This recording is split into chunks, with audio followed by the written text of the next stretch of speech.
You're in front of the Israeli School, Universal Practical Knowledge, the Philadelphia Division, here at 3226 Cheltenham Avenue in Philadelphia. We're standing in front of the school right now, getting a description of the 12 tribe sign that's been painted by one of the brothers that was in the school: Judah, Benjamin, Levi, Simeon, Zebulun, Ephraim, Manasseh, Gad, Reuben, Naphtali, Asher, and Isupk. Those are the 12 tribes of Israel.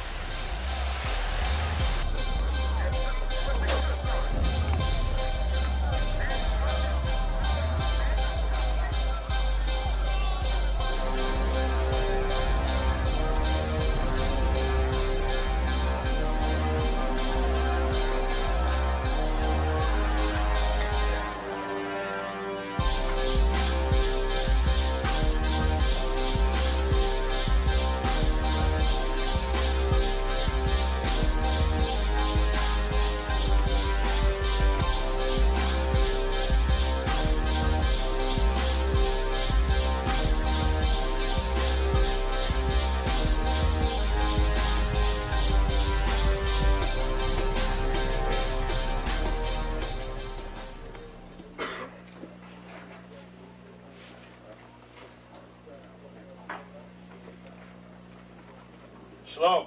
Shalom.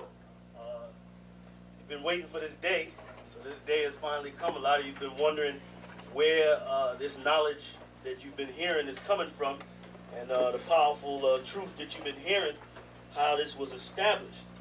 Well, we finally were able to arrange for the priests to come down from New York and spend some time with us. And I'd like to introduce them if I can. These are some great brothers. We're very glad to have them with us. We want to make them feel as warm as possible, because this is their work and the extension of their work and what they've laid down some time ago. I'd like to introduce, first of all, priest and Sixth Shield General, 4th in command in the nation of Israel, Lahab. I'd like to salute this brother. March up. Barak.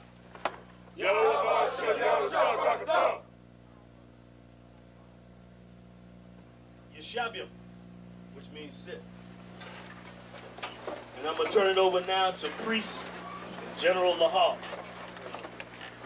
Come on, brother. I'd like to say this, starting off, we're very impressed at your school here, and we're very impressed to see that the brothers and sisters in Philadelphia think enough of the Most High and the Bible and the truth and your nationality to be a part of this, because most of the brothers and sisters are running from the truth.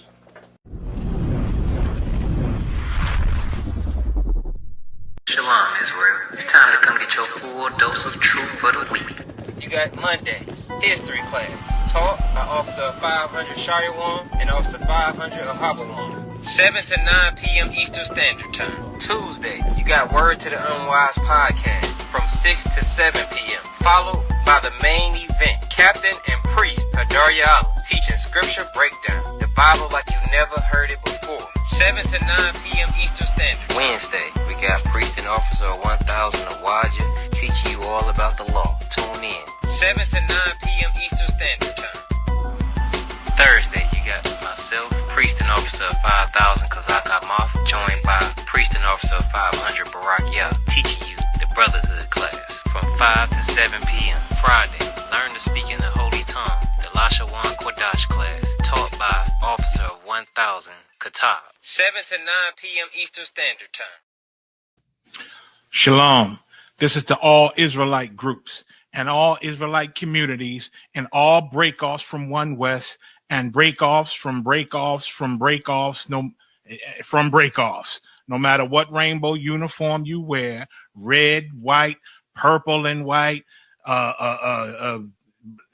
all white, it don't matter.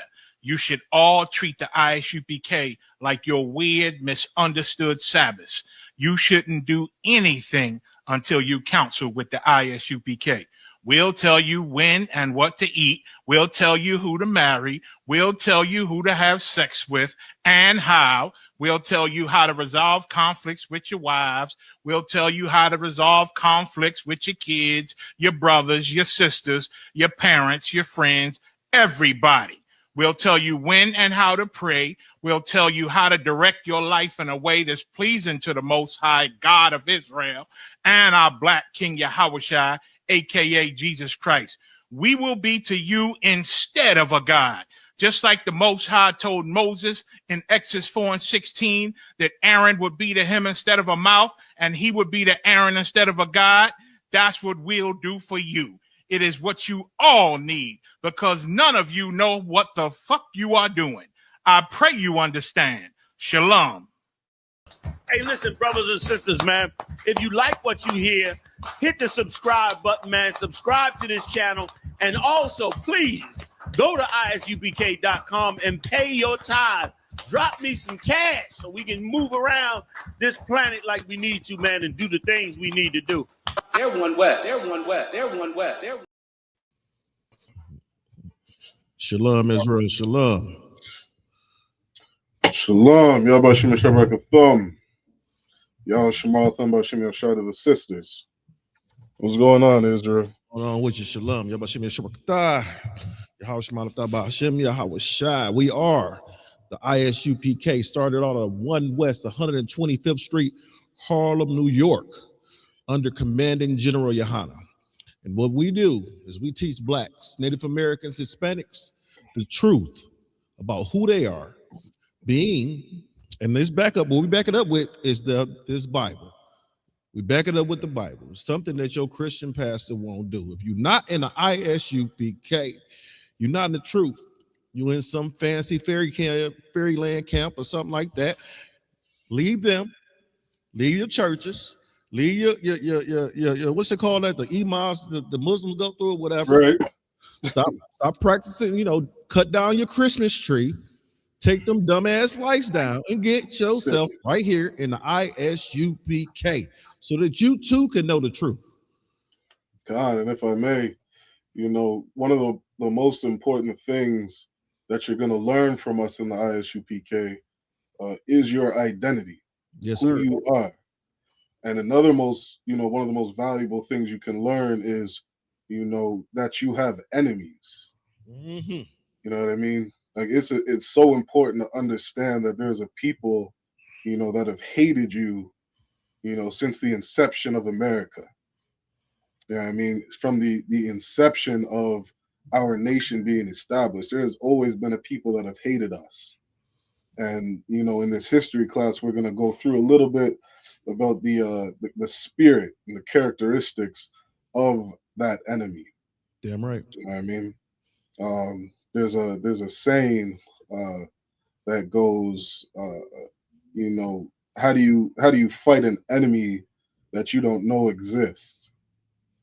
You know what I mean? And for too long, because of things like Christianity, ideologies that God loves everybody and, turn the other cheek if somebody's abusing you. Mm-hmm. These certain ideologies that we learned here has taught us to be docile. You know what I mean? Like there's a scripture that Christ said, how do you enter into a strong man's house? You must first bind the strong man. What does that look like? To tie somebody up. You break into a house and you go after that man, the protection of that house, and you tie him down, that household has lost its protection. You understand? And not having a protection, not just as a household, but as a nation of people. We don't have strong Black men standing up, defending us from the people that have destroyed us. Mm-hmm. And so we're going to teach you in the ISUPK who that enemy is, how to battle that enemy. You know what I mean? And one of the ways you battle that enemy is with knowledge. You know what I mean? The Bible says knowledge is the stability of thy times. You don't have knowledge, you are going to be very unstable. Not going to be able to protect yourself. Not going to understand who your enemy is, who you should love, who you shouldn't love, who you should lay down with, who you shouldn't lay down with. You know what I mean? So like I said earlier, one of the most important things you're going to learn from the ISUPK is who you are, that you are an Israelite according to the Bible, that you have an identity, a language, a culture, and to understand that your oppressor is the devil that the Bible speaks of. That's right. Right? If I may, sir. Yep, go ahead. You know, and not only will we teach you who your brothers are, who your enemies are, right? We're going to teach you the proper way to defend yourself against your enemy, right? You got to understand your enemy has drones and bombs and tanks and things of that nature, right? And then we're going to debunk this Christian ideology that because you believe in Christ, you don't need no weapon, because all weapons formed against you shall not prosper, right? You got to understand, you got an enemy. Deuteronomy 28:68 says you have enemies, right? And you were sold unto your enemies as bondmen and bondwomen, right? So if you have enemies, you got to be able to protect yourself, right? Peter carried a sword. In John, what's that? 18:10, right? Could you put that, please? John 18:10, right? Peter had a sword. So he had, that means that as he walked with Christ, they had enemies. And these enemies, Peter had to keep that sword on. These enemies wanted to harm them. Your enemy wants to harm you. Your enemy is not your friend. Can you grab that John 18? You got that? Read. This is the book of John, chapter 18, verse. Slakia, can you hear Kahar, sir? It's low. He's got to speak up or get a different mic. Khan, this is the book of John, chapter 18, and verse 10. Then Simon Peter, having a sword, drew it. Okay. So didn't Peter walk with Christ? Peter was Christ's right-hand man, and he kept that thing on him, right? Peter was Christ's right-hand man. He had to keep that thing on him, right? Go ahead. And smote the high priest's servant. And he used it. So he had the thing on him, and he used it, right? Understand this. Now, you know, today we don't walk around with swords. That's not our warfare. Your enemy is going to have all the latest technology, all the latest all the latest weaponry, right? Because what the Bible say that Esau was blessed with the sword. Not to say that Esau is your only enemy, but just to bring out one. Name of this class is, war is in your enemy's heart, right? That's the name of the class. Give me the War is your enemy's history. Yeah. War is your enemy's history. War is your enemy's history is in his heart. So think about what's going on today and think about what went on in the past, right? Sir? John. Yeah, let me grab one more verse just on that topic. If you could grab our 2 Corinthians chapter 10 and verse 4. Yeah, while he's grabbing that, sir, we got some things going on in this world today, but it's not like we haven't seen this before, Israel. All we have to do is prepare ourselves, right? And we'll get to that. But as of right now, you got to understand you got an enemy, and your enemy is at constant war against you. His war doesn't stop. His war doesn't stop against you, for one, and then the tactics of his warfare, they change depending on where you're from, where you're at, and what assets that you can attain. Right. This is the book of 2 Corinthians chapter 10 and verse 4. For the weapons of our warfare are not carnal, but mighty through God to the pulling down of strongholds. Right. So a stronghold is something that has been fortified. Yes, right? Something that is strongly protected, has a very strong defense against it. Right? Keep reading. Verse 5.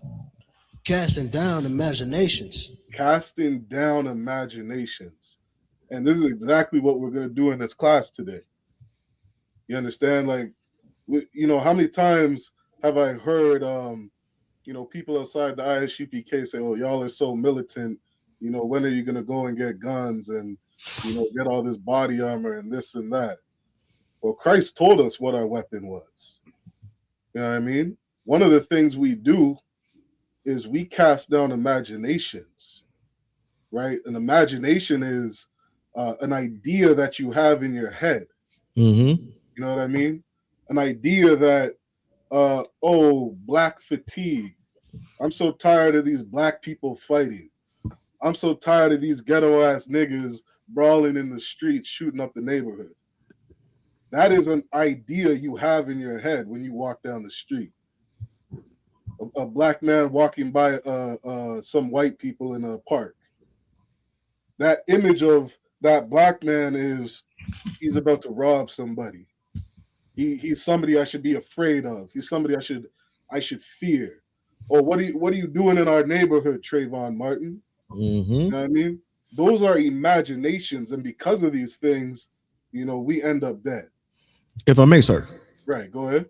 But then you know you got to look on the, and pun intended, the bright side, right? Now you got to look on the bright side of it. Is that white face is so lily and pure. That's why 9 parishioners were killed in the church. You see what I'm saying? Because that white face was so pure and innocent, and this dude got a backpack full of guns that's going to wipe everybody in here out. Right? Think about every mass shooter just of late. We won't go back too far. Just the ones that happened, you know, within the last 2-3 months that you heard about. They are Who were all these European. mass shooters? I haven't seen one brother with the arsenal of these mass shooters personally. Maybe a Tazarat. No, but but I haven't seen a brother that has the arsenal of these mass shooters. Whenever they go up into these mass shooters, you know, after the shooting, they go up into the house. Right. They didn't even take they only took a small percentage of the weapons that they have. Mm-hmm. Like your oppressor and your enemy has vehicles with 50 caliber machine guns mounted to the top of them that shoot 3,000 rounds a minute. Mm-hmm. You understand? You can clear a forest with that? Mm-hmm. And you're gonna go up against your enemy with a pistol? See ya. Yeah, like it's so heavy what you're saying, and that list goes so deep. Mm-hmm. Like you can take a white police officer, you think he's a hero. Yes. You know what I mean? You take the white president, you take the white man in a suit and tie. We have this imagination that they're so docile and innocent when they are the most murderous race of people that have ever existed on this earth.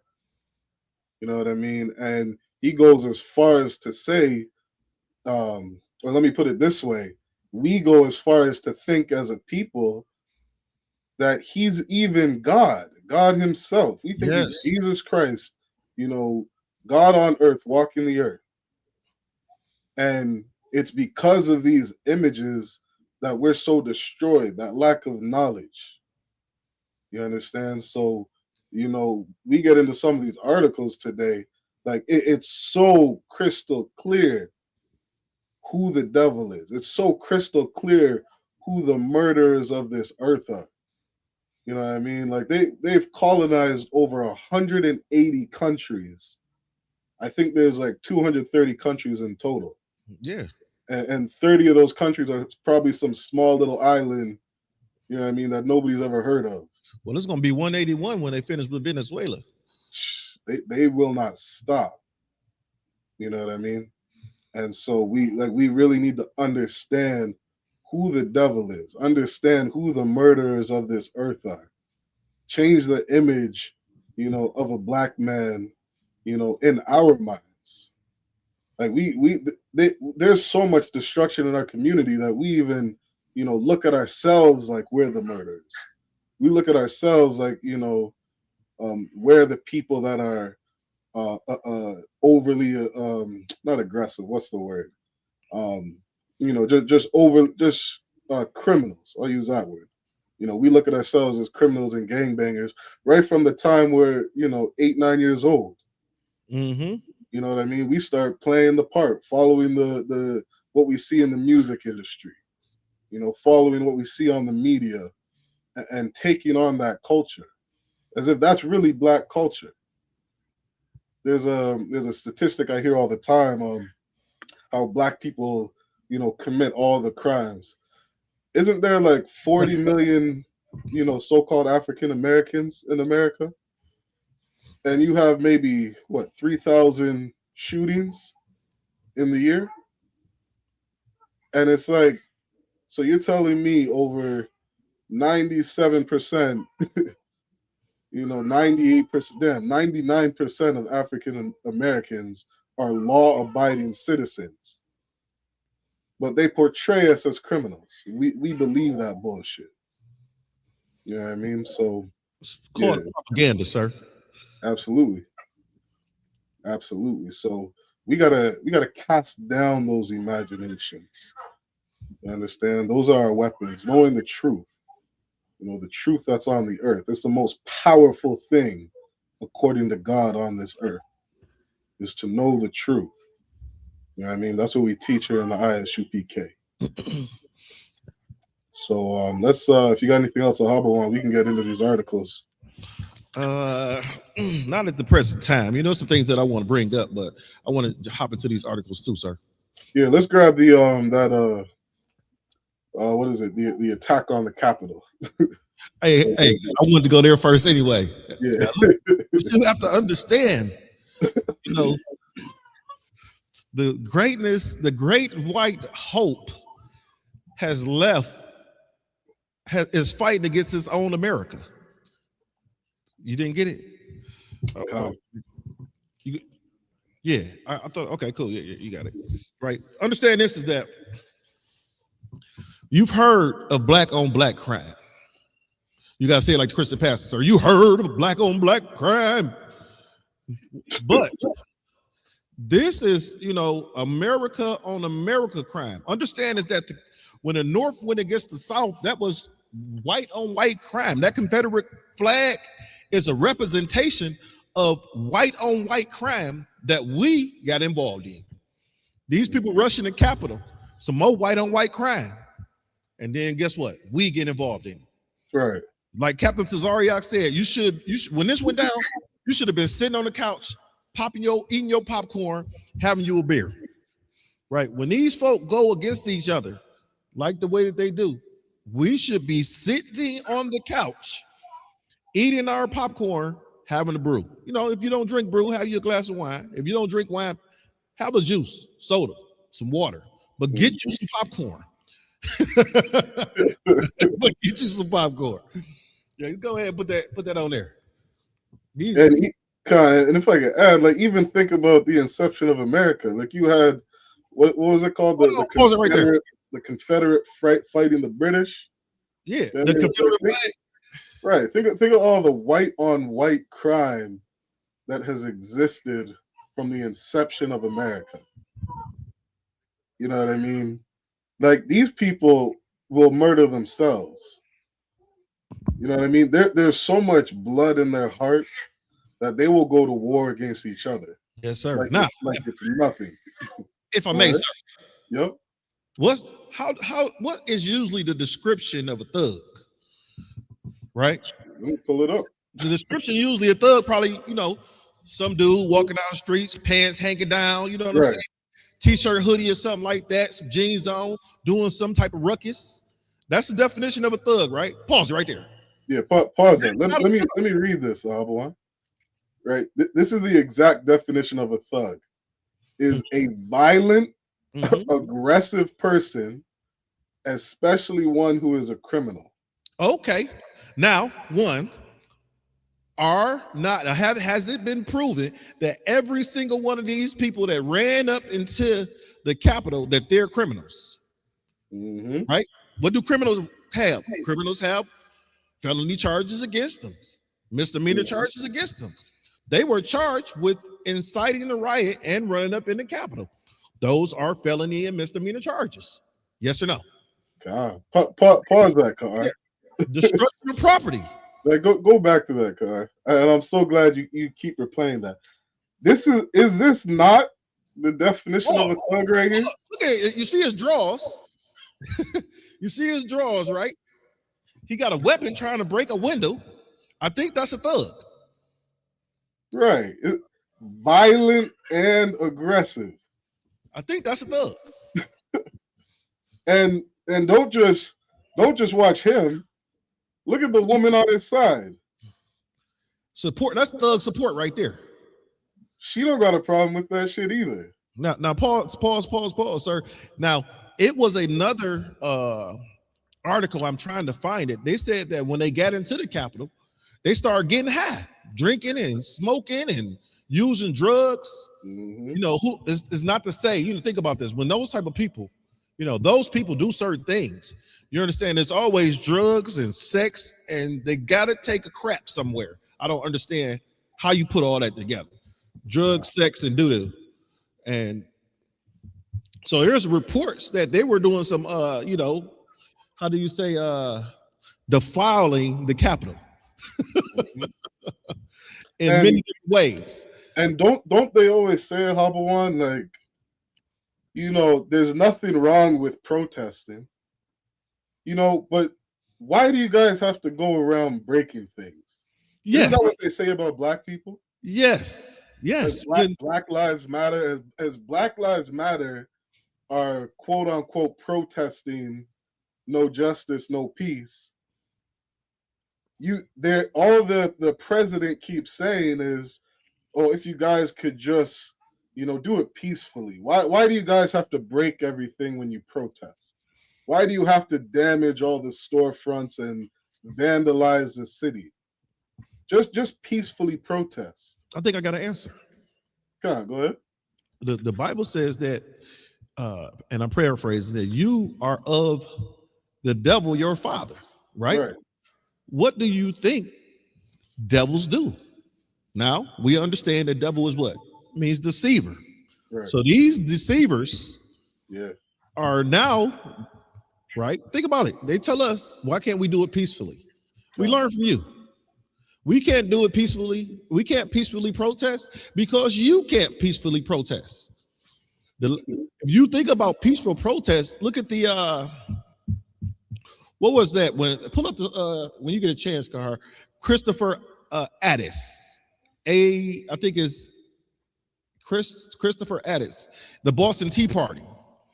Think Christmas. Was it Christmas? His last name? Yeah. Think about this. They were so-called peacefully protesting, right? This brother got involved with the Boston Tea Party. Think about it. Every time we get involved with something that they do, one of us immediately gets hurt. Okay. You want to touch on this, sir? Can we touch on that real quick later on? Yeah. You want to jump into it next? Or? Yeah, we can jump into it real quick. You got anything else about this? Man, just again that image. You know what I mean? Like, I truly pray that, you know, Blacks, Hispanics, and Indigenous really, you know, understand this. You know what I mean? Even as we get throughout the class, like, that image is so ingrained in the minds of Americans. You know what I mean? So ingrained in us that we're less than. You know what I mean? Like, as far to the point that, like, they named us. Look at that. You're getting high. They're getting high in the Capitol. Right. Like, they named the North American Indians savages. You know what I mean? How many times they tell a black man, well, if it wasn't for slavery, you know, you people would still be uncivilized, swinging off trees in Africa. Like, they really taught us, man, such a diabolical lesson here, that they're the civilized people, and we really believe that. What's that, hold on, play the sound to it. I want you to hear what he said. All right, play the. On January 6th, rioters caused around $3 million worth of damage. Said rioters caused what? He said rioters, not thugs. $3 million worth. $3 million.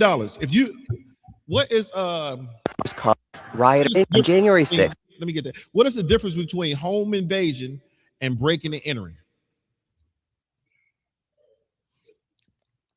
right? The difference is breaking and entering and home invasion. Home invasion is somebody's in the house when you go in, right? And it carries a stiffer sentence. We got to check to see if we got some comments online. It carries a stiffer sentence. So you could break in somebody's house, and depending on what your record is, you get a quick 2 to 5. Home invasion, right? You get in there and there's somebody there. It started off at a 10-piece. You want to you can get those comments, Car.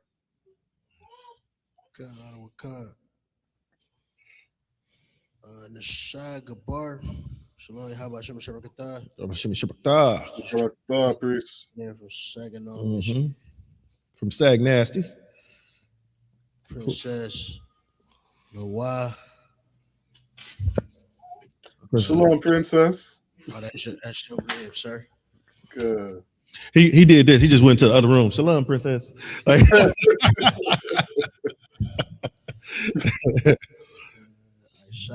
Sister Aisha. Shalom, sis. Shalom. Shalom, sis. So, real quick, jump into that Christmas addicts. If you're done with here, if you're done with this, sir. Matter of fact, no, no. I want to hear the commentary of the video. Oh, because I want you to hear them say, "We in here getting high." Man. Go ahead, please, if I may. Rioters caused around $3 million worth of damage to the U.S. Capitol. This is our house! Let us hear it! These videos all came from exhibits presented by prosecutors in court. At NPR, we reviewed thousands of these videos, and they show how people didn't just smash windows and doors to storm the building. They also used the riot to steal stuff. Yo, take laptops, paperwork, take everything. Hey, help yourselves, guys. Man. It's on the house. It's on the house. Don't that sound take everything? Criminals, man. Thieves, murderous thieves. Violent, aggressive, man. And even after watching this, I bet you so many people are gonna say, "Oh, it was just the Capitol. It was just one time." That's not really who they are. Do I need to get Judge Mathis up here to say that these people are dope fiends? Man. You're a crackhead. Go ahead and play that. And party. Three smoke in the Capitol, boys. One rioter told me it was like a bunch of frat bros stormed the Capitol. People smoked and got drunk and high. I was smoking weed in the fucking time to smoke weed in here. The damage was not just inside the building. He said, like, outside. I gotta ask, like, what is going through your head to think I'm gonna break in just so I can get high, as if you've accomplished something? You gotta have, and you got to be a dope fiend to think that way. Man, you gotta have a celebratory blood. What did Carr say? I was gonna say, it sounds very Roman. Yeah, I mean, just the whole thing. It sounds like one of their festivals that they used to partake. It's a frat party. What are frat? Greek, right? That's what they do. They've been doing this, right? Your oppressor has been at war since his. What's the scripture say? What God has made crooked, who can make straight? Right. So if he has war in his heart, right? He has war in his heart. And with him having war in his heart, it doesn't satisfy him to just watch a football game on TV or watch a basketball game on TV, right? It doesn't, watch some MMA or some boxing. That doesn't satisfy his bloodlust. He has to go out there, commit war, unalive, destroy, and get high. Because I'm finished. That's the final thing. I'm finished. I'm getting high. Go ahead. Rioters destroyed cameras from the media. Fucking traitors! Get the fuck out of here! Get the fuck out of here! What does the media do? The media is not there to take sides. The media is there only to do what? Record the event. How are they traitors recording the event? The media hasn't arrested anybody, hasn't told anybody to stop doing what you hasn't told anybody to stop doing what you're doing, right? They haven't told anybody to stop doing what they're doing, right? They haven't got in the way of them to continue taking over the Capitol. Well, all they did was film, record, and document the event, and they're traitors. That's because your oppressor, right? Your oppressor, if you're not following his lead, if he doesn't have control of everything and every aspect of you, you are a damn traitor. Think about this. What's the term for when slaves, they wanted to escape? When the slaves wanted to escape, it's a term they deemed them,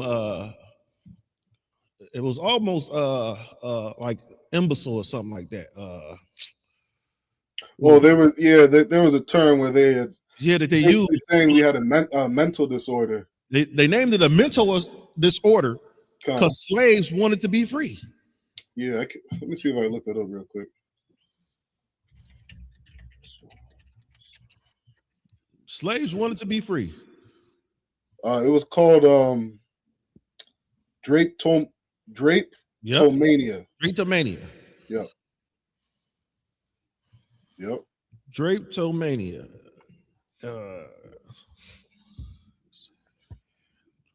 I'm gonna pull the definition of that real quick, right? This is drapetomania. Drapetomania was a proposed mental illness that in 1851, American psychologist Samuel A. Cartwright hypothesized as the cause of enslaved Americans fleeing captivity. Think about this. You was called an American. They called you an enslaved American. Who were enslaved Americans? Niggas. Okay. Right? If white people wanted to be derogatory, they could say, "Hey, enslaved American." That's probably safer than the nigger. Right? It says the hypothesis was based on the belief that slavery was such an improvement upon the lives of slaves that only those suffering from some form of mental illness would wish to escape. So you wish to escape the beatings, the sexual assaults, their family being ripped apart and sold. Right. One thing we didn't get into, we haven't got into, but we probably should, was you guys just, not you guys, people in America just celebrated New Year's. Do you understand that New Year's was one of the days where they sold your ass in mass numbers, and you out there, yay, living it up, and your family is going to be ripped apart and sold in this America, and that's why the white man celebrates New Year's. Right? It's right alongside of Black Friday, because your brothers and sisters were annihilated. And that's why the white man celebrates Thanksgiving. Every one of this oppressor's celebrations, right, commemorates when he utterly tried to destroy you off the face of the earth. Yeah. Every single one. Let's grab the next article if we can. Got on, sir. Want to grab that? That is real quick. We can breeze through that. That's gonna be real quick. Well, what's this man's name again? Crispus Attucks. Read that first paragraph right there. The life of Crispus. No, the intro to it. Crispus Attucks, a sailor of mixed African and indigenous ancestry. So understand, he was Black and Native American. So he was Judite in one of the tribes. Could have been a Gadite. One of the, it's his mother and his father comes from the 12 tribes. Continue. Died in Boston on March 5th, 1770. after British soldiers fired 2 musket balls into his chest. His that of 4 other men at the hands of the 29th Regiment became known as the Boston Massacre. Death instantly transformed addicts from an anonymous sailor into a martyr for a burgeoning revolutionary cause. Now, what was this burgeoning revolutionary cause? What was it? What was this urgent and important revolutionary cause? It dates back to the Boston Tea Party, sir. They putting tax on tea, right? Yeah. Which we ain't have control of. Understand? This is in the 1700s. When what's going on in the 1700s? Slavery in America. Yeah. Slavery in America. 1776 was the Constitution written, right? Yeah. So this was slavery of America. So this man was a soldier, right? And he was unalived for what? Soldiering, being a soldier here in America. Because this soldier wanted to help with the oppressors doing. Now, if you read the story about the Boston Tea Party, you understand Britain putting tax on America and all this other stuff. And they were throwing tea into the water. They got to throwing tea into the water. It went from throwing tea into the water to Christmas addicts getting shot in the chest with 2 musket balls. Black folk, don't get involved with your oppressor's war, because you're going to be the casualty of war. You are going to be the casualty of war if you get involved with your oppressor's war. Right? That was it on that one, sir. If you could grab the Wikipedia on Hiroshima and Nagasaki. Now I gotta ask you a question. Is it Hiroshima or is it Hiroshima? I believe Hiroshima. I could be saying it wrong. Yeah, because I've heard it both ways. And this, and what people don't understand about the bombing of Hiroshima and Nagasaki is that the U.S. was at war with Germany, right? The U.S. was at war with Germany. They could have easily dropped this bomb on Germany. The bombs. They could have easily dropped these bombs on Germany. You got something? Like you, sir. I was just gonna say this was a retaliation for the Pearl Harbor. No, that's what they said it was for, right? They said it was retaliation of Pearl Harbor. Think about this. They hit Pearl Harbor. Pearl Harbor wasn't a city. Pearl Harbor was just a military base, right? They hit Japan hit a military base. The United States destroyed the lives of innocent individuals, right? Why not attack another military base? Now, think about this. You have Pearl Harbor, right? That happens. And I believe it was an estimate of like 2,000 soldiers that were unalived. These were soldiers. These were men that signed up for battle. Right. And they say that this was one of the events that led to Hiroshima and Nagasaki, which I believe in the timeline happened about 4 years later. If I may, sir. Yep. Think about this. Pearl Harbor was one attack. Pearl Harbor was one attack. So you go and kill tens of thousands of people in 2 separate cities because of Pearl Harbor. You talking about a little kid wanting his lick back. Man, you know, little kids get into a fight and I want my lick back. You hit me, I hit you, right? Your oppressor doesn't think like that, Israel. Go ahead, Carr. I was gonna say, Barakatha Howard for this history class, because that was definitely, I'm remembering my, brainwashing in the oppressor school, and that's kind of how they frame it. You know what I mean? Like they frame it like that happened, and then they went right back to bomb them. They went right back. You know what? It's similar to how they bombed these fishing boats, and now they captured the president of Venezuela. Right now, understand this, Car. Grab us Psalms 55 and 22. Right, because it's on that point, and Habawan touched on this scripture earlier.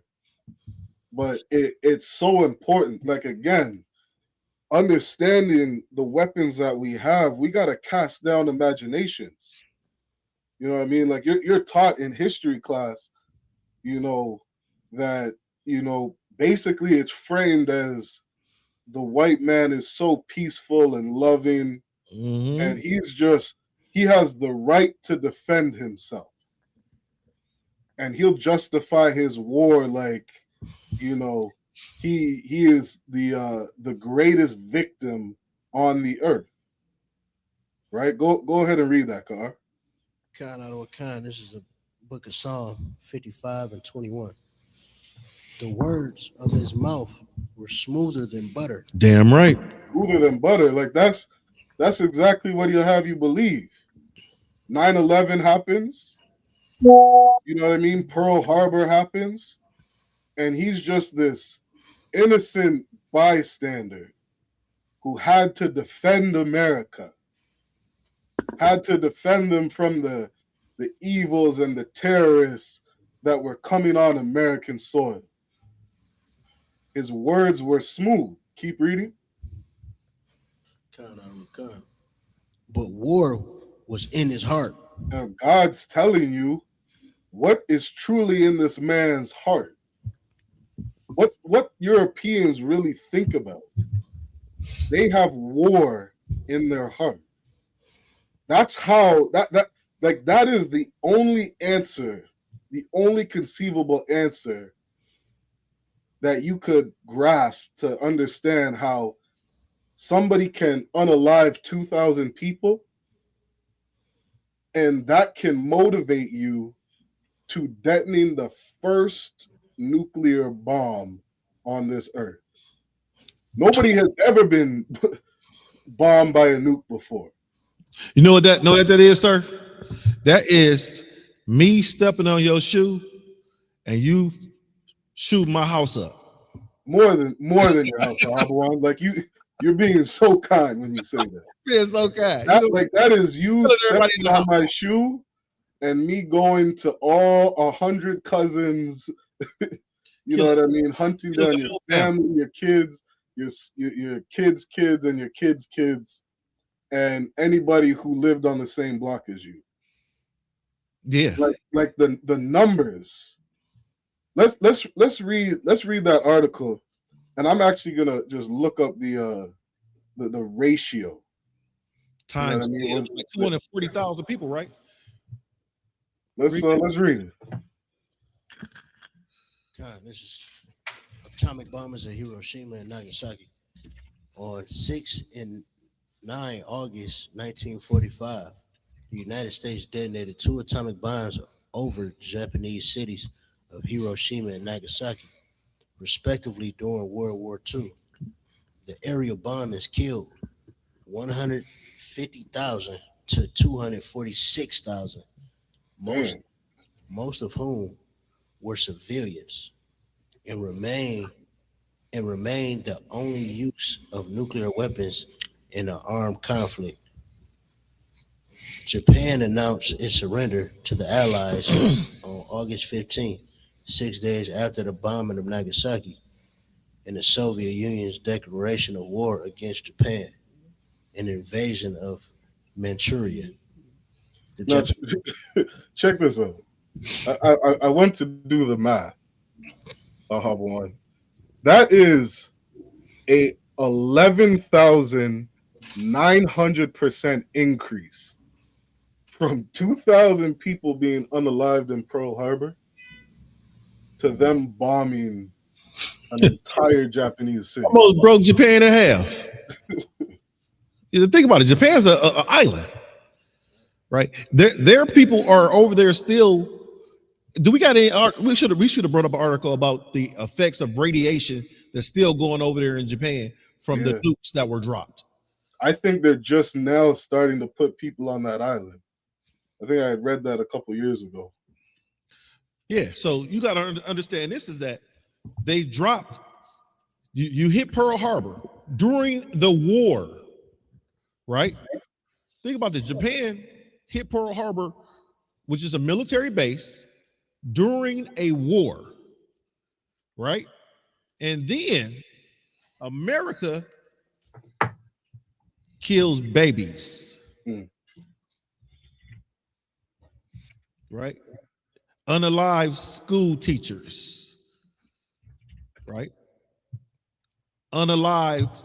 Think about it. You probably had some Christian pastors over there. Don't you Christians feel for your Christian pastors that was bombed in Nagasaki and Hiroshima? Mm-hmm. You had your fellow brother and sister Christian pastors over there because they trying to spread the gospel. Do you remember Habawan, the Toni Morrison, who wrote the Bluest Eye book? I never read it. So she had I wonder if I could pull that video up in this class. Maybe I can get that to Kaar really quick. But I remember her sitting there in an interview, and as she's doing the interview and speaking on her book, she was speaking on how she couldn't understand as a mother, right? This is a sister. How she couldn't understand as a quote unquote African American woman, how European women could watch a school bus of black kids be blazed and set on fire. Like, she couldn't understand as a mother with children. You know what I mean? How, as a European woman, you could be okay with setting a school bus of little children on fire. Mm-hmm. You know what I mean? She spoke on that. And it's so hard for blacks to understand just how evil these people truly are. You know why? Like, it's so hard to grasp what these people are capable of. You know what I mean? And part of that weakness that we have as blacks, indigenous, and First Nations people is how compassionate we are as a people. Like, we could never truly understand the minds of a European because we don't have that evil in our heart. You know what I think it is, sir? Come on, go ahead. I think it is that because we follow a culture and they are in tune with nature. Let me explain to you. A lion does not kill a zebra because it doesn't like it. It kills it because it likes it. It likes the way it tastes, right? So understand is that these people, our people have to understand is that these people not killing us because they don't like us. They killing us because they like the way we taste. Just like the lion. Because this is in their nature to unalive the 12 tribes. It's in their nature. They have that bloodlust, right? With having that bloodlust, they have to take it out on somebody. If the oppressor cannot kill and unalive the 12 tribes, he will turn to his own home and unalive people in his own home. You've seen it. You've seen him do it.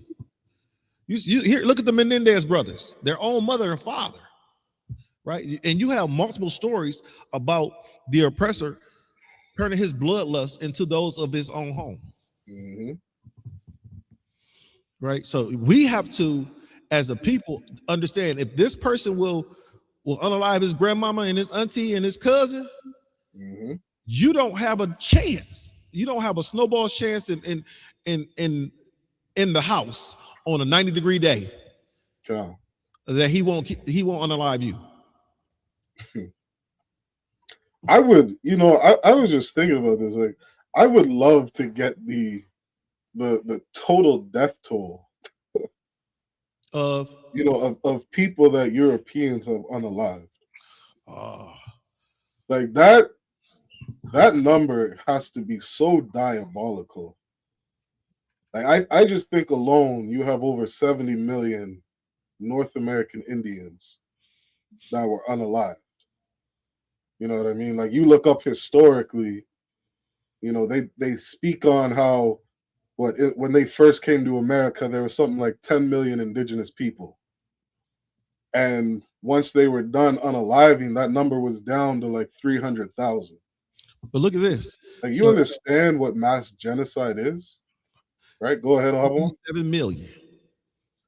77 million, right? Think about this. So they tell you it was only 10 million. So if it's only 10 million, how did they unalive 77 million? It was probably hundreds of millions of Native Americans living inside the New World. That's what they called it at the time, the New World. Living inside the New World.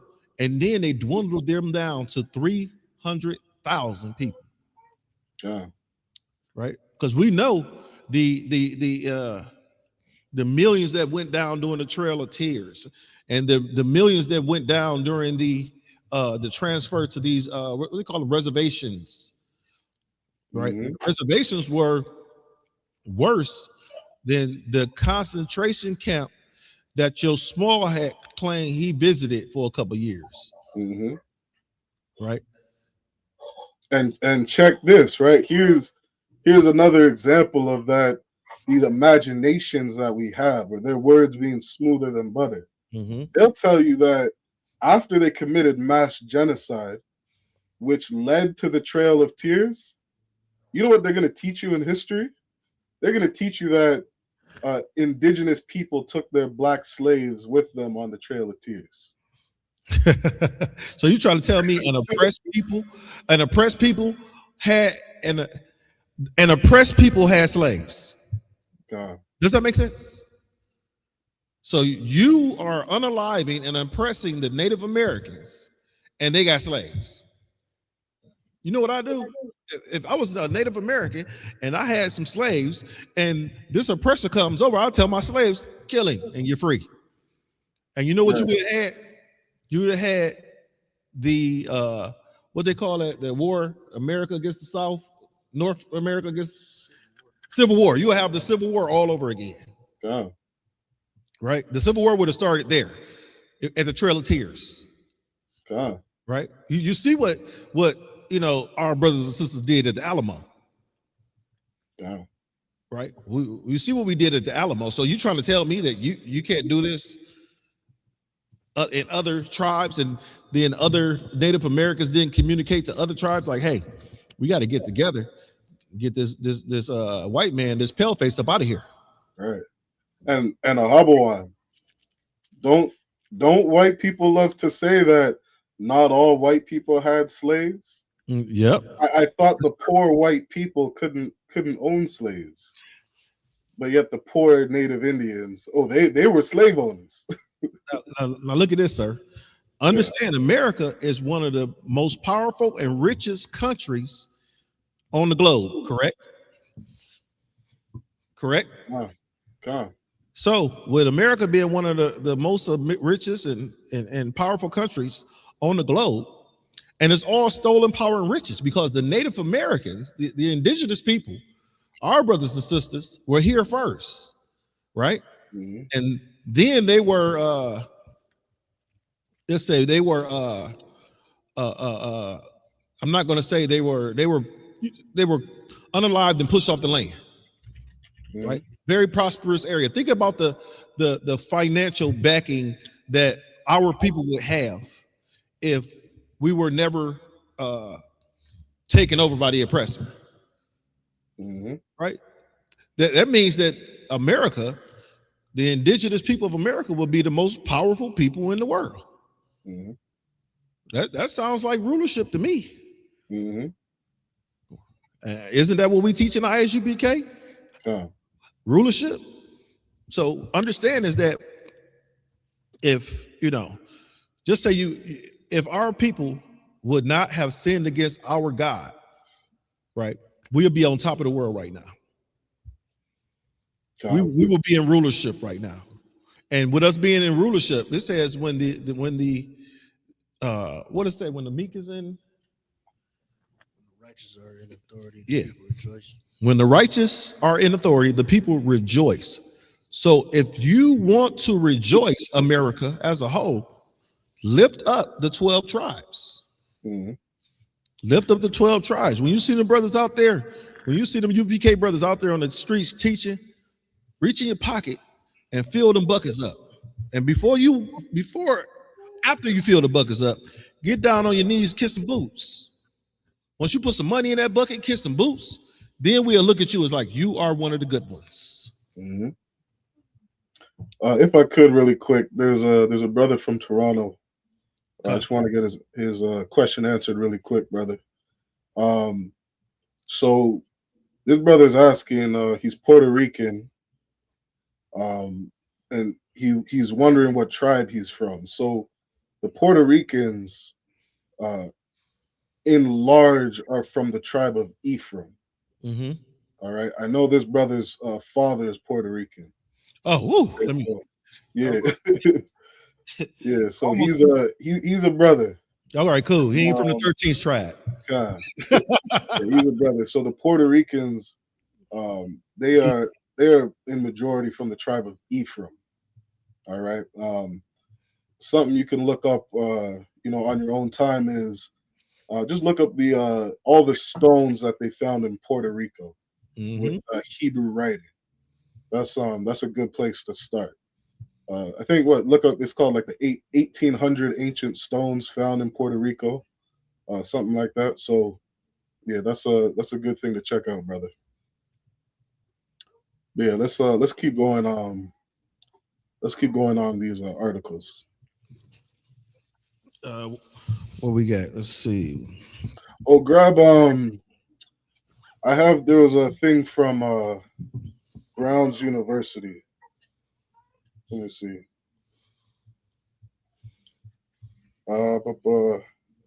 The Brown University International and Public Affairs. Did you get that article?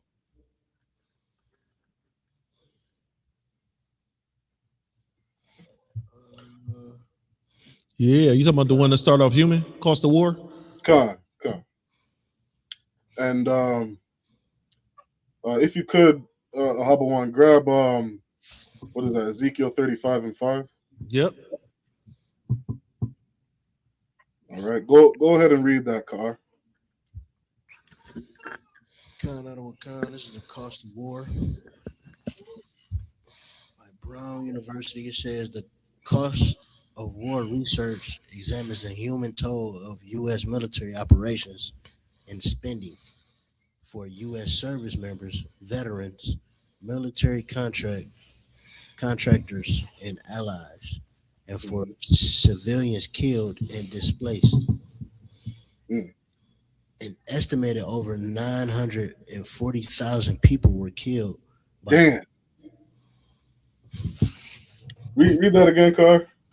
An estimated over 940,000 people were killed by direct post 9/11 war violence in Iraq, Afghanistan, Syria, Yemen, and Pakistan between 2001 and 2023.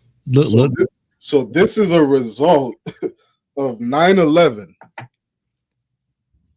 940,000 people because of what happened in 9/11. I got something interesting about 9/11, sir. If I could bring it up. Man, everybody has something interesting about 9/11. If I could bring it up. Yeah, go ahead. You ever chop down a tree? Con. You chop down a tree, right? And where does that tree fall from? At that cutting point, right? At the impact, right. You impacted with the X. Right. My background is engineering. Con. And it takes a lot to hit a building in the middle and the top doesn't fall off. Con. But if you want to bring it straight down, you set bombs and you cut beams. That's all I want to say. God.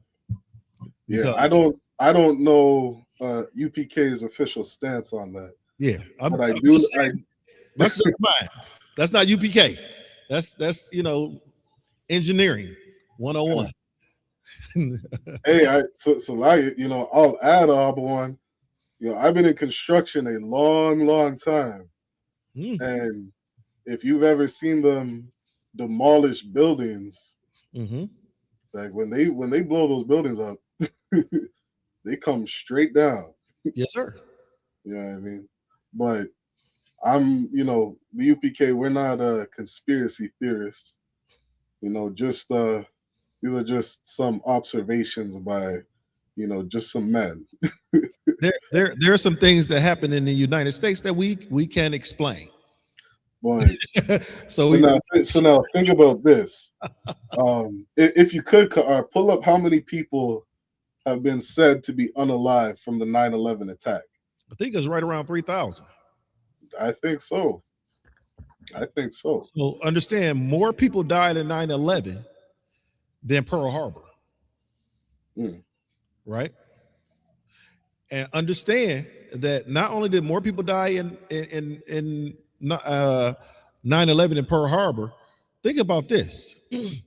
When other countries attack America, they attack military bases. Military bases. Right. But you got to understand is that pale face, that devil, he goes into and attack. He attacks innocent bystanders. Look what Putin did in Iran and Ukraine. Yeah, I was just thinking the same thing. That devil, he attacks innocent bystanders, right? He doesn't hit a military base and that's it. Nope. Because his plan is to wipe you out completely, right? Oppress the rest of the individuals that are there and profit off of your land. You know something on that same point. I'll never forget this interview. There was it was an interview of some Jewish people about the war over in Israel and Palestine. And one of the things that the, I guess, Israeli representative had said was they were basically calling the Palestinian savages because they were putting women and children inside of military bases so that the Israelis wouldn't bomb them, thinking that if there's women and children here, this is the idea. Palestinians are thinking if women and children are here, maybe the Jewish man won't bomb us. And that Israeli representative said, well, if they would just stop putting the women and children on these military bases, then we wouldn't be unaliving them. And I always remember my immediate thought was, why wouldn't you just not bomb them then? Look, if you know women and children are there. If I may, sir. Come on, go ahead. When what was that, 95, 96, when the United States went to war with Iraq, they dropped a bomb on a school, on a matter of fact, on a playground that was near a school, unaliving children, right? They kill it. That devil will kill innocent people that has. Think about this. You a 9-10-year-old boy. What happened to those Iraqi children when that bomb hit that playground was similar to the same thing you've seen in Chicago when Tamir Rice was gone down playing playing inside the park by himself. You playing, and next thing you know, the police officer pulled up. They said less than 2 seconds after the police officer pulled up, he fired his round and unalived Tamir Rice. You got kids running down a sliding board in Iraq, right? Not knowing a bomb is coming out the damn sky to blow them into the next park. Yeah, that video is hard to watch, and it's like there's so many occasions. Well, the last video I saw, there was some white woman who ran over a police officer, and the police officer yelled out, "Don't shoot her! Don't shoot!" And I remember thinking, like, so you can, you know, have attempted murder on a police officer's life, but because you're white, you're some innocent white woman, the police are going to show mercy and compassion on you. But you're a little boy with a toy gun, Mm-hmm. and it's not even a thought to shit. You could have ran the kid over, bumped him with your car, if you thought he had a gun and was about to shoot you. I don't know. You could have done so many other things. You know what I mean? Like, I remember that school shooting in I think it was in Houston or something. Mm-hmm. The police officers wouldn't go into the school because they were afraid of getting shot. They wouldn't go in there to defend the kids because they were so afraid of that gun. If this police officer was so afraid of Tamir Rice, why'd you fucking drive off?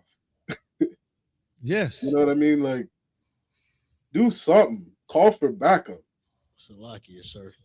Come on, go ahead. I mean, it's a similar story that's parallel to that. I don't know if y'all remember, but I think it was last year or earlier 2025 where those two 12-year-old white boys had a real gun.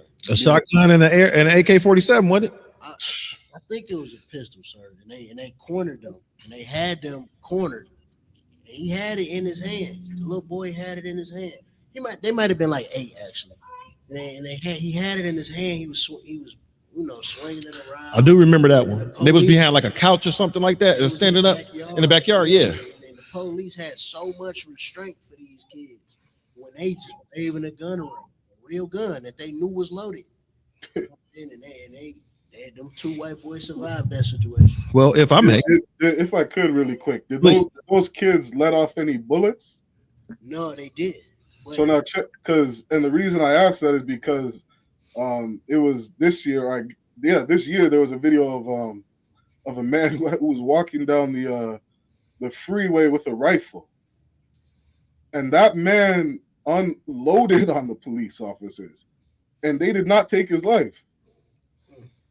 Like, he was shooting at the cops. But he didn't want to give up his rifle. But look, George Floyd only had a fake $20 bill, allegedly. Then it came out. The manager said, "Oh, the $20 bill is real." But he's a drug addict, Ahabawan. Oh, he's a drug addict with a $20 getting bill high inside of the Capitol. Capitol. The store. Okay. Getting high in the Capitol with his feet on whose ever desk. So, excuse me. A 250-pound man with his, knee on your neck, it doesn't stop you from breathing? No, it doesn't.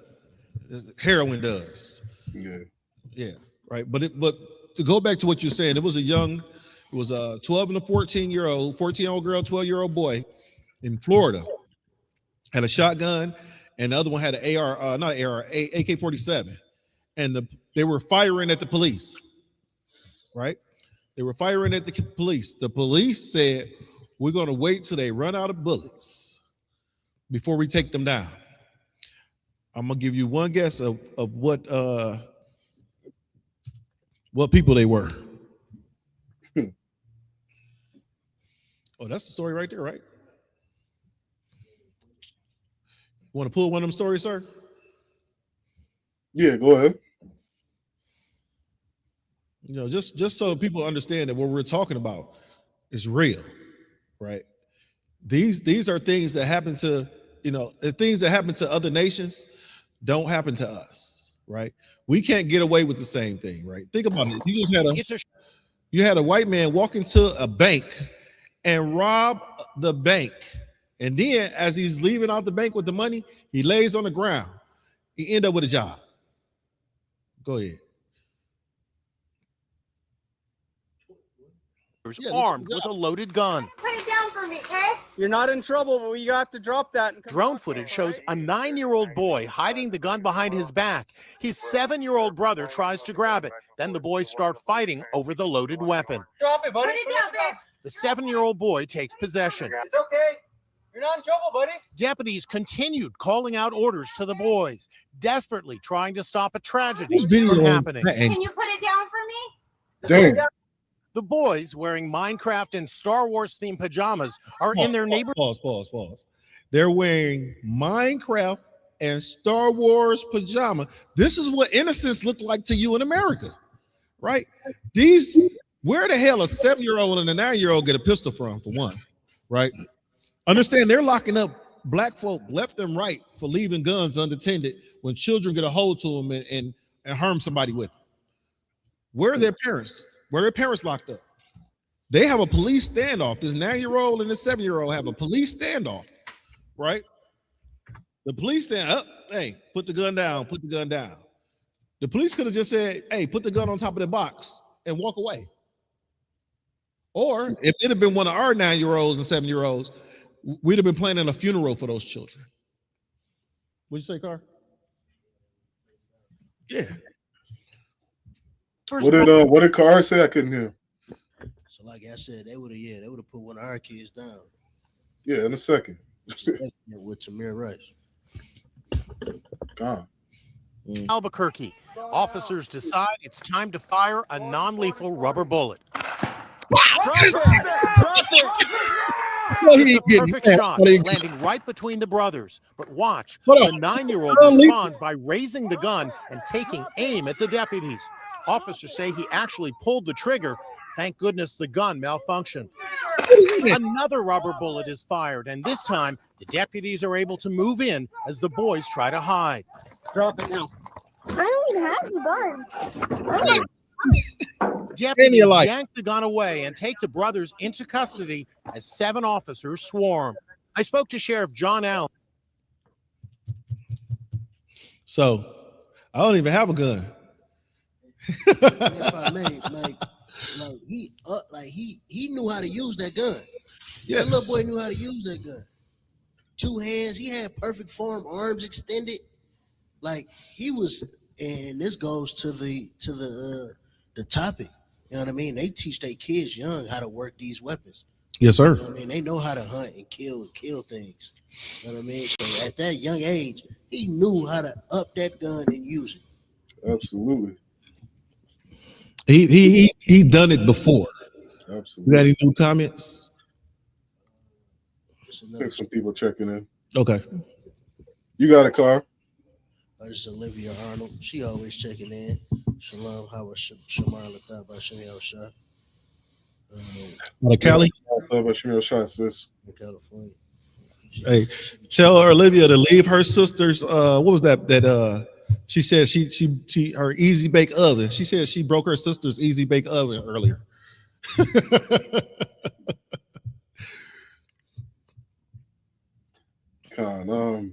We was on that cost of war. If you want.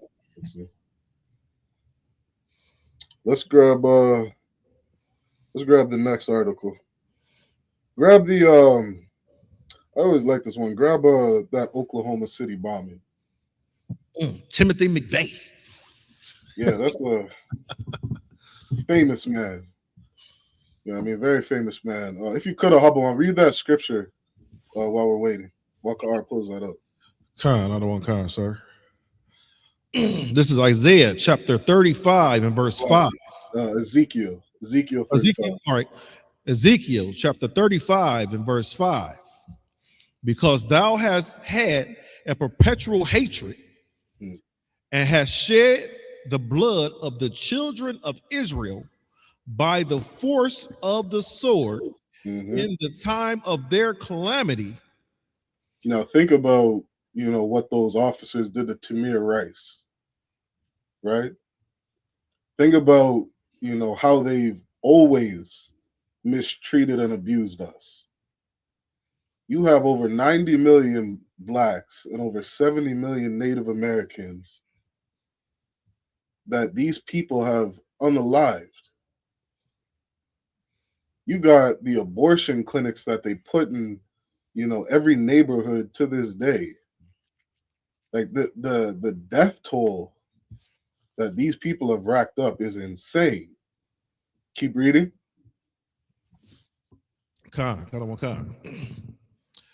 It says, and the time of their iniquity had an end. Keep going. Verse 6. Therefore, as I live, saith the Lord God, I will prepare thee unto blood, Keep and going. blood shall pursue thee. Sith thou hast not hated blood, thou hast not hated blood, either blood shall pursue thee. Now that's the key point I wanted to get, is that Esau, the biblical name for Europeans, they do not hate blood. They love it. They love shedding blood. They absolutely love it. And when you go through history, if you look at the history of Europeans, you will see all the wars that they have waged on this earth. You go back to the time of the Romans and the Greeks, going around conquering the whole known world at the time, as they call it. Do you know how many people these people have unalived? Over and over and over. And they'll show it in their movies. The pride that they have and all the wars that they won. You know what I mean? Like, they have gone around, like, they are a literal virus. I don't have a word to describe, you know, how blood hungry these people are. The numbers speak for itself. And we really have to get out of our minds that these are some peaceful, holy people. We have to get it out of our minds that these are a people that can teach us morals and integrity.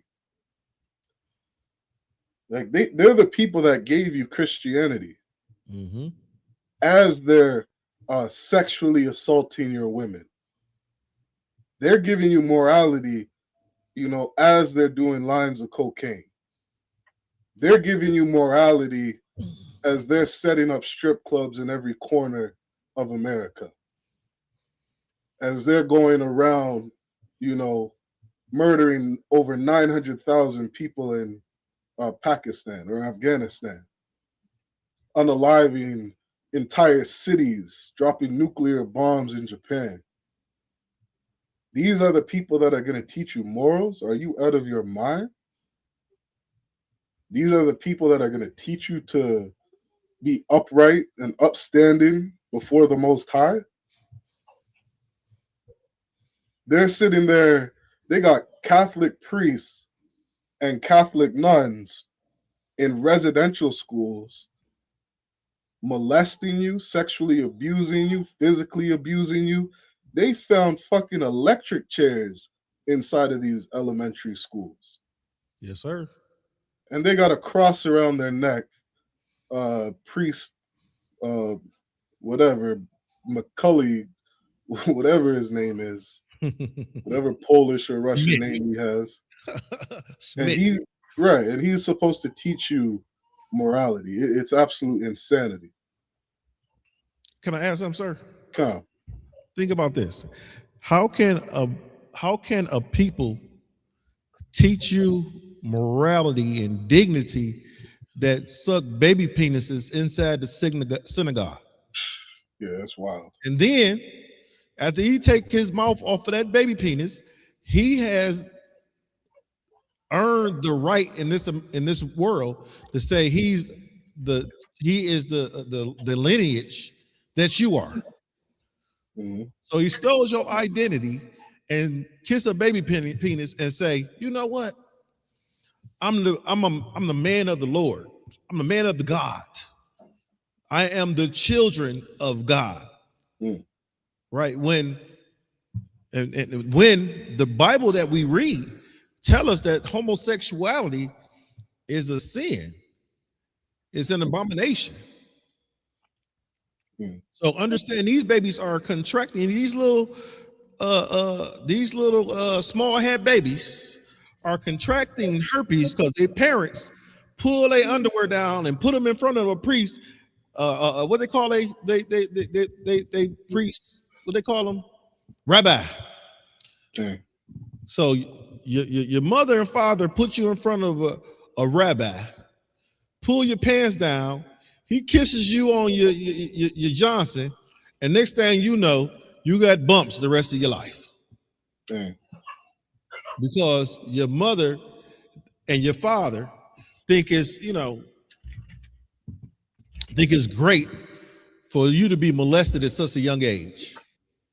Because they don't read scripture and they have stolen someone's identity. Con, I'm pulling up a verse really quick, and I'm gonna read something. Well, why you working on that? You mind if I take a shot at something? Con, go ahead. And with all the things that we mentioned and all the wars that we talked about that's going on, and these, like the Oklahoma bombing was just an attack on Esau, on his own people, right? So not only do you destroy us, he will destroy his own people. Therefore, this is why the Lord said this in Isaiah 14:21. He said, prepare slaughter for his children, for the iniquities of their fathers, that they do not rise, nor possess the land, nor fill the face of the world with cities. So that's why the Lord is going to destroy them, black man, Native American man, Hispanic man. Once you get yourself in this truth, we need you to come into this truth. We want you to come into this truth, right? So that you can understand why you're getting your ass whooped out here in this world. So you'll know who's your enemy. You got to know who your enemy is, because the Lord, think about this. If God loves everybody, why does he say prepare slaughter for the children of the iniquities for their fathers? So if he loves everybody, who is going to be slaughtered? Let me read this, please. Real quick. This is the Oxford quick reference definition of a serial killer. Do I have a picture? Car can pull one up. You know what I mean? A European man in a business suit and tie. It says, this is a serial killer, a murderer who repeatedly commits the same offense, typically following a characteristic, predictable behavior pattern. Now, let me ask you this, Ahabawan. If you were just looking at the pattern, the behavioral pattern of Europeans' history, would it not be safe to say that they are going to unalive another million people? You only say 1 million?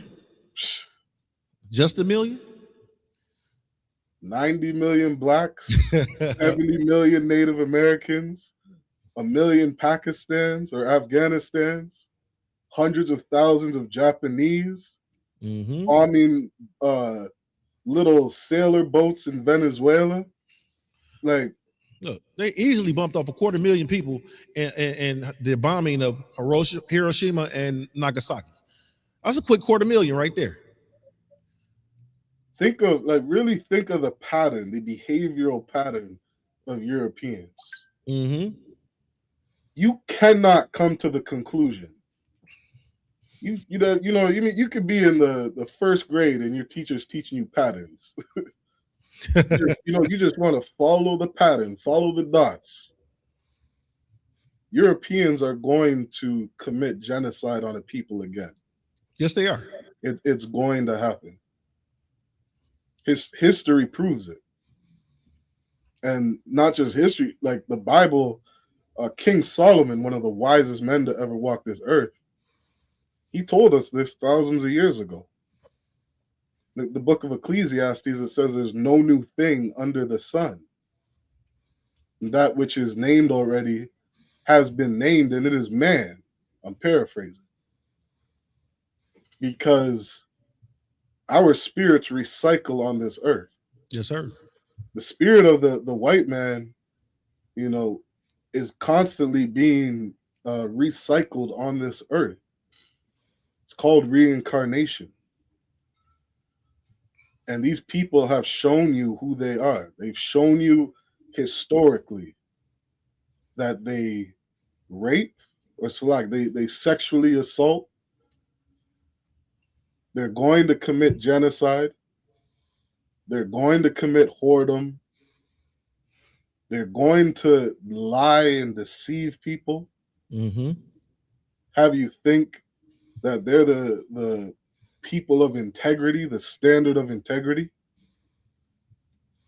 Meanwhile, dumping drugs in your neighborhood. That's the pattern of these people. So, sir, can we say that drug dealers and serial killers wear suit and ties? Absolutely. That's their history. Look at the Italian mob, the Italian mafia. Yes, sir. How many hundreds of thousands of people they've unalived. Look at biker gangs. Look at the KKK. Look at every European organization. They are a murderous race of people. That's their history. And to think anything else is just foolish. Right? If you could, grab and then we'll get into that.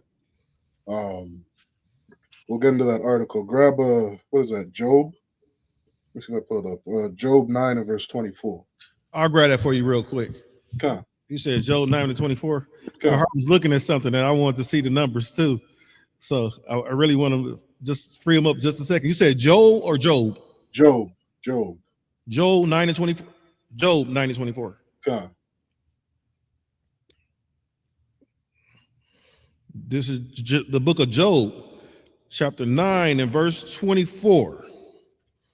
It says, the earth is given unto the hand of the wicked. $1 million question, Ahabawan. Who runs the earth today? I would have to say the white man, sir. The earth is given to the hands of the wicked. Yes, sir. Who runs the United States right now? Who runs Russia?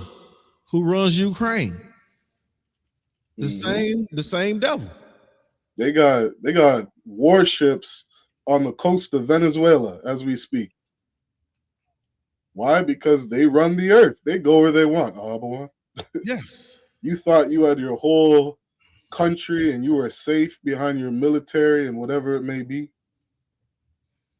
The U.S., they just come in. The white man just comes in and plops his boat on your shores. So, if I may, sir, come. You know what that sounds like to me? What's that? Eminent domain. Right. That's what they used against us in Central Park. And for Lake Lanier, right? Think about it. Lake Lanier was a black community. Black Bottoms, yep, the same way. Lake Lanier was a black community that was a thriving black community. Understand, in those times, in order for a black person to be able to vote, not saying voting is worth, going out and doing it, but what I'm saying, in order so that you could vote, you had to own property, right? These black folk that was in Seneca Village, what was Lake Lanier before? I can't remember the name of the city, but the great thing about Lake Lanier is that hundreds of our oppressors drown right there every year. Hundreds of our oppressors drown in that lake every year. Right? Understand, they if you go down to the bottom of Lake Lanier, you'll see the different cities and they still have remnant. Oscarville, that's what it was. You still have remnants of our people down there. You got signs of cemeteries down there, and they flooded it so they can go boating.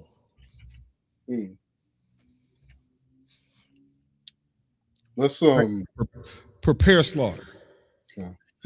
That's what the scriptures say. Prepare slaughter. Let's grab that other article Car has up. I got something else I want to pull up. You want the Oklahoma City bombing? Come. Oklahoma City bombing. And this is the FBI.gov. On the morning of April 19, 1995, an ex-Army soldier and a security guard named Timothy McVeigh parked a rented Ryder truck in front of the Alfred P. Murray Federal Building in downtown Oklahoma. If I may, sir. Come. Think about this. Timothy McVeigh was not only a security guard, so he was in charge of protecting people. He is an ex-Army soldier. So he was trained by this American government to protect people. And this is how he protect people. By parking a van outside a federal building loaded with explosives. Kahar? It says he was about to commit mass murder. Inside the vehicle was a powerful bomb made of a deadly cocktail of agricultural fertilizer, diesel fuel, and other chemicals. Blessed with the sword, the white man can weaponize anything. Right. McVeigh got out, locked the door, and headed towards his gateway car. He ignited one time fuse, then another. Unlike the Arab, he is not a suicide bomber. Keep going. At precisely 9:02 a.m., the bomb exploded.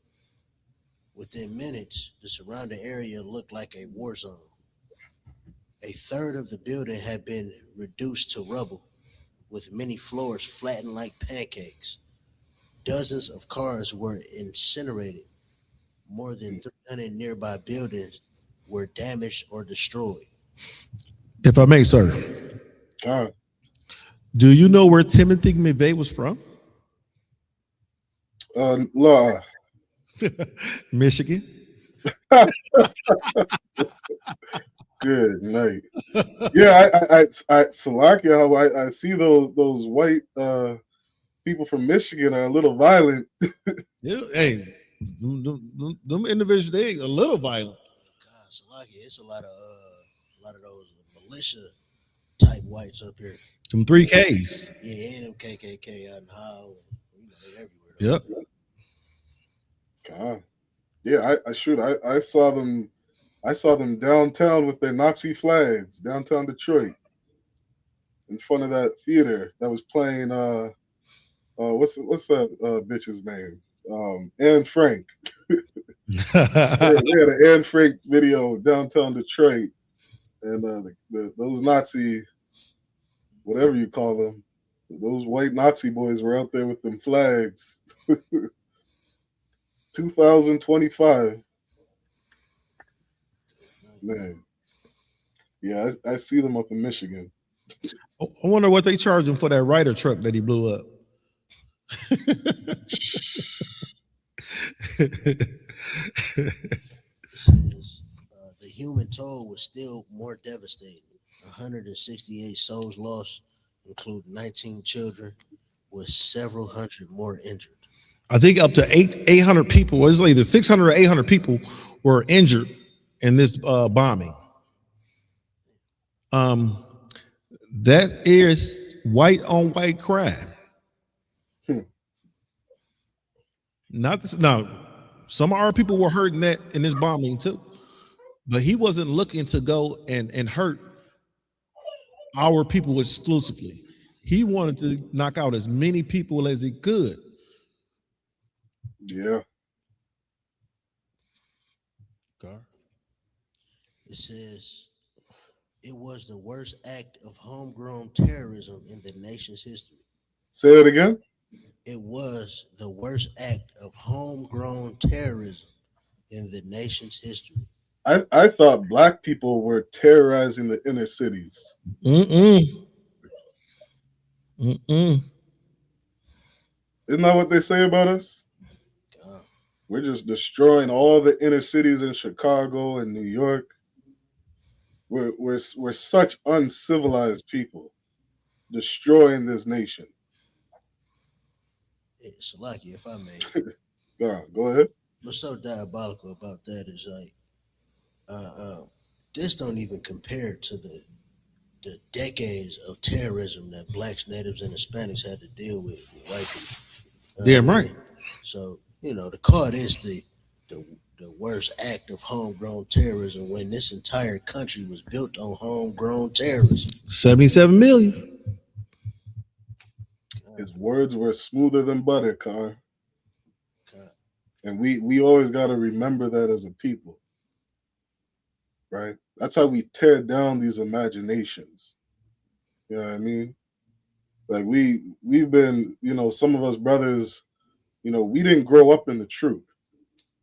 You know what I mean? We didn't grow up with the knowledge of the Bible, the knowledge of our ancestors, all the prophets. You know what I mean? We didn't know that his words were smoother than butter. That's why we accept certain stereotypes. You know what I mean? We accept certain things we saw on BET. Mm-hmm. Meanwhile, these people are absolutely terrorizing the planet Earth. If I may, sir. Come on, go ahead. And what's so heavy about you saying his words are smoother than butter, right? Understand this: during the Red Summer, hundreds of black people were laid out in the streets across America. They didn't call that a terrorist act of homegrown terrorist act, right?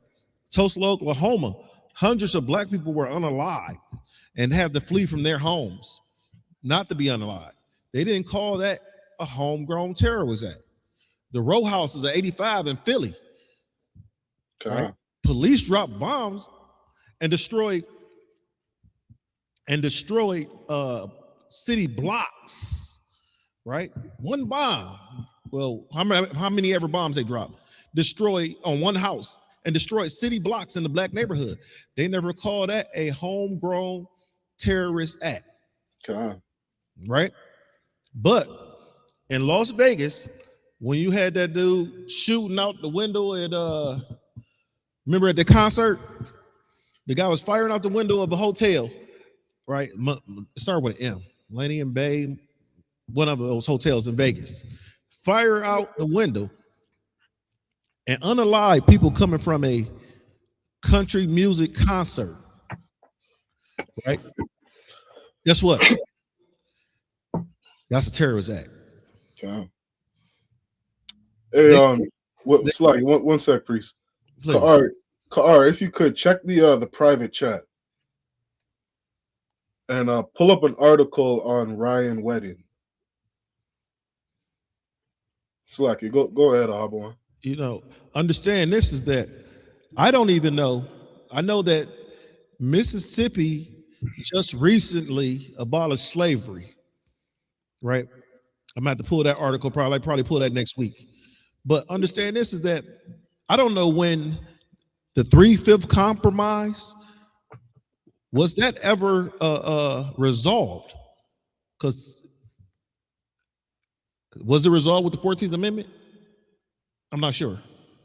I have to look into it. But if that's the case, if it wasn't, the reason why they're not calling these terrorist acts because of, they were only killing 3/5 of people. They weren't killing people. You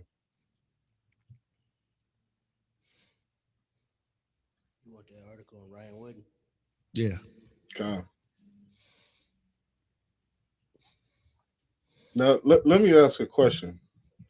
Before Kaar reads that, Ahabawan, why is Donald Trump bombing Venezuelan ships? He ain't did nothing to Canada. Oh, my bad, you there. Don't do nothing to Canada. Do you know who Ryan Wedding is? That was that skater who turned dope band. He's a snowboarder, some shit like that. Yep. He was Olympian. God. Snowboarder, okay. Go ahead and read that, Car. So New York Times, it says, from an Olympic snowboarder to an accused drug kingpin and killer. Pause. He said accused. Accused. You never look. Think about that devil is always innocent until proven guilty. When your black ass is guilty, and we don't care if you're innocent. Man, Salaki, I'm seeing the title right there. That is such a beautiful introduction. Please read that, Car. God, it says from an Olympic snowboarder. Salaki, you're low, priest. Salaki, it says from an Olympic snowboarder to an accused drug kingpin and killer. Keep going. Ryan Redding rose to fame as a Canadian Olympic athlete. Canadian Olympic athlete. So there's one of the people we look up to. Right? So the great white hope. Right? Keep going. But the authorities say he became one of the world's biggest drug lords. One of the what? World's biggest drug lords. If I may, sir. World's biggest drug lords. World's biggest drug lords. If I may, sir. Come on, go ahead. So understand, like this ain't no Big Meech or Frank Lucas. You know, no. What's his name? El Chapo. He said the world's biggest drug lord, right?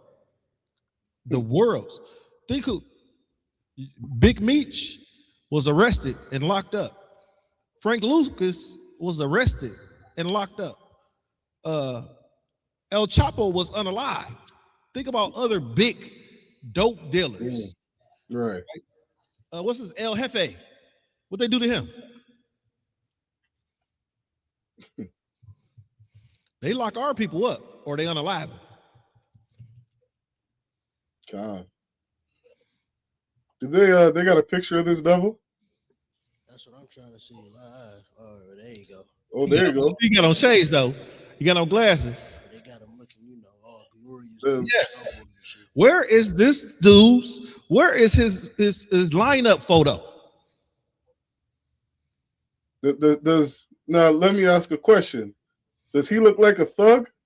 Yes, to me.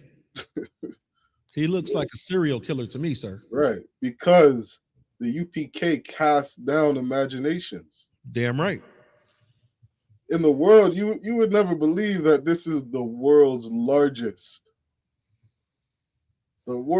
largest drug dealer. Come on, man. Wait. Look how much, 15 million? That's the image of a devil. This is the epitome of a drug dealer. That's what he looks like. Go back up. Go back up to that image. You know who he looked like in the picture to the left? The picture to the left. He looks like that actor, the one that makes all the funny movies. The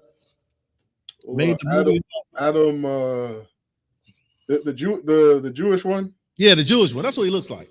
What? Adam Sandler. Is that Adam Sandler? No, I'm thinking the other one that he made that Sausage Party movie.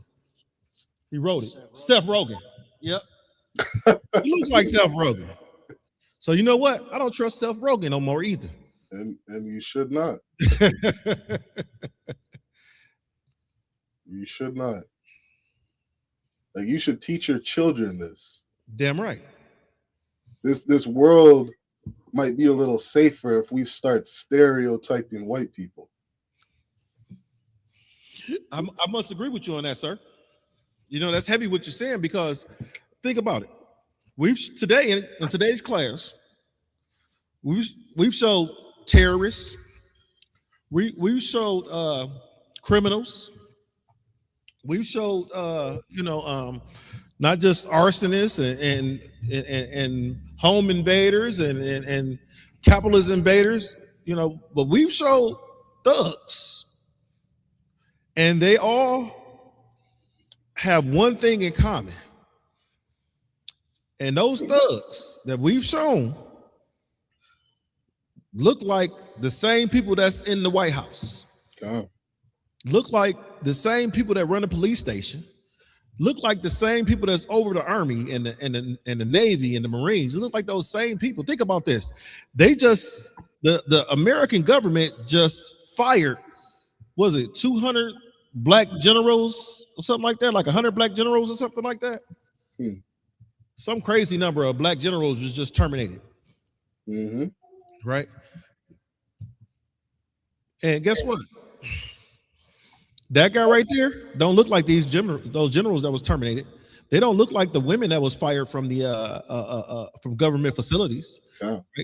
That guy right there don't look like he was first hired and last fired.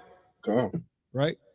Well, he was more of the first fired, the last hired. Right? He don't look like one of us. Yet still, they got a couple mil on his head. Right? Black people be going around, talking about, well, the rappers always talking about they put some money on my head. It'd be like $15. This dude got a $15 million bounty, right? And this is only for the information leading to his arrest. Right? Just tell us where yet, we'll give you $15 million. I wish I knew where he was at. I'd drag his ass to the police station, like, here. The same thing they talking about, what was IUIC talking about? He'll take that $2,000 because the dude had a warrant for his arrest and give it to his nation. See, go after this guy. Go get him. Y'all police. You put $15 million in your church.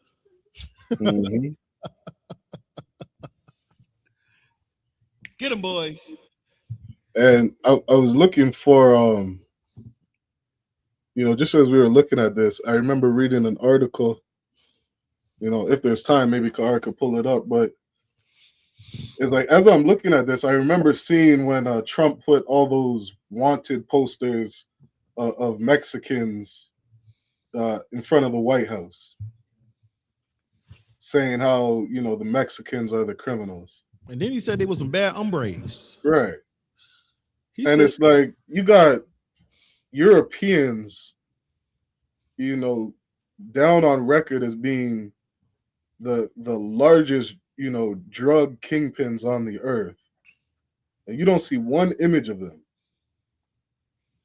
And as I'm thinking about that, I remember reading an article where it said France was the largest importer of cocaine. And I remember thinking, like, so not only are Europeans the biggest drug lords, but they're the largest consumers of cocaine. Like, they're the biggest drug addicts on the earth.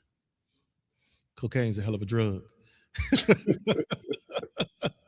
Hey, sir, you know what? Why you haven't heard of this dude in none of these rap songs that glorify drug lords? God.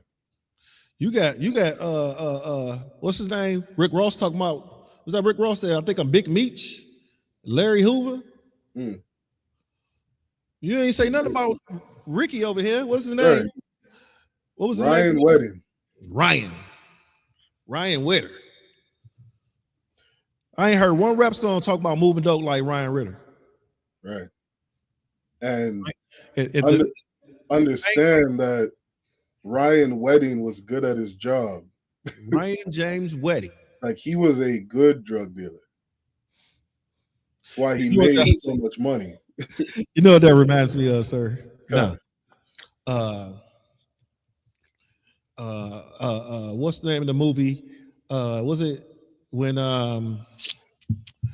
Will Ferrell, right? He said if he was a dope dealer, he'd be a good dope dealer, right? He said he'd be one of the good ones. He wouldn't be one of these angry dope dealers. He'd be a good dope dealer. What's a good dope dealer? What's a good dope dealer? One that don't kill. You can't say you don't kill because you got to keep your territory, and you also have to provide dope. Drugs kill. Ryan James Wedding. Israel, remember that name. Next time you make a rap song about selling dope. Big Meech and Larry Hoover and, got nothing. Castro and not Castro, El Chapo. They don't got nothing on Ryan James' wedding. None of them had a $15 million reward for information about his capture. Now, understand this dude was an Olympian, so he's probably a big guy. He's probably about 6'5" or something like that. All his pictures he's sitting down or leaned over and stuff like that. This is probably one of them big cornbread fed boys. Right. You got to do something witty. What did I say right there? Mr. Wedding did what? Mr. Wedding's organization grew to eventually generate more than $1 billion in illegal drug proceeds a year. What is the first two words in this sentence? Mr. Wedding's organization is the first three. Mr. Wedding. They putting respect on his name. You see? They respect Mr. Wedding. When you do something, they call you by your last name. They don't call you Mr. though. That's that pride, Habon. Yes. This dude is a serial drug dealer and killer because they said that he is accused. You see how that softens the sentence? He's accused, right, of selling drugs to unaliving people. Mr. Wedding. They use these softeners. Understand there's certain words that are softener, it's psychological. There's certain words that are softeners in sentences to bring down the what's it called for her? Come on, you're smarter than me. Bring down the it's like rough and rude and intensity. Bring down the intensity of the subject matter. So like I was just gonna say, if I may, I was just gonna say it's no way. It says he was the largest cocaine distributor in Canada. Like it's no way from Colombia to America to Canada, they don't know where this cocaine come from and where he at. Right. You know what I mean? Like, it's just probably something he did where they finally decided to cut ties with him. But man. They arrested white boy Rick when they didn't no longer needed him. That's another white boy drug dealer, sir.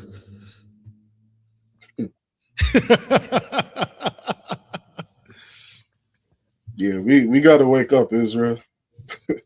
Yes, sir. I mean, we really got to wake up, and get inside these classes under Commanding General Yohana. Learn who we are. What it means to be an Israelite. Learn how valuable our culture is. You know what I mean? Like the Bible tells us, not to be murderers, not to steal a man, not to be, human traffickers. Yes, Says sir. suffer not a drug dealer to live. Yes, sir. You know what I mean? Like these laws are very valuable. Our culture is very valuable. You know what I mean? This European man, he couldn't understand morals if it slapped him in the face. You know what I mean? Has no integrity at all. That's why he's capable of bombing little children. He's capable of that. Capable of bombing, unaliving women and children, committing mass genocide on the earth. Right? Like it says in John 8:44, he was a murderer from the beginning. From the beginning. It's what he does. Right? Esau gave him the blessing of the sword. It says that Esau lives by the sword. It's what he lives by. That's his code of ethics, to live by the sword. You step on my shoe, I'll unalive your entire family. Your neighborhood. Right? That's what he does. Right? So is that anybody else want to say anything? I got something. Make sure you like, share, and subscribe to these classes. We are the ISUPK under Commanding General Yohana, starting 125th Street, 1 West. And what we do and what we will continue to do in our history class that we teach down here on Monday night. What's the address of the school card? 16134 Moross, right? New school address, 16134 Maross, right? Come out to the class tomorrow. Got a treat for you. Captain Adariala will be teaching the scripture breakdown class every Tuesday at 7 o'clock. Make sure you like, share, and subscribe. Shalom, shalom, shalom, Israel. Hey, listen, brothers and sisters, man, if you like what you hear, hit the subscribe button, man. Subscribe to this channel. And also, please, go to isupk.com and pay your tithe. Drop me some cash so we can move around this planet like we need to, man, and do the things we need to do. They're one West. They're one West. They're one West. They're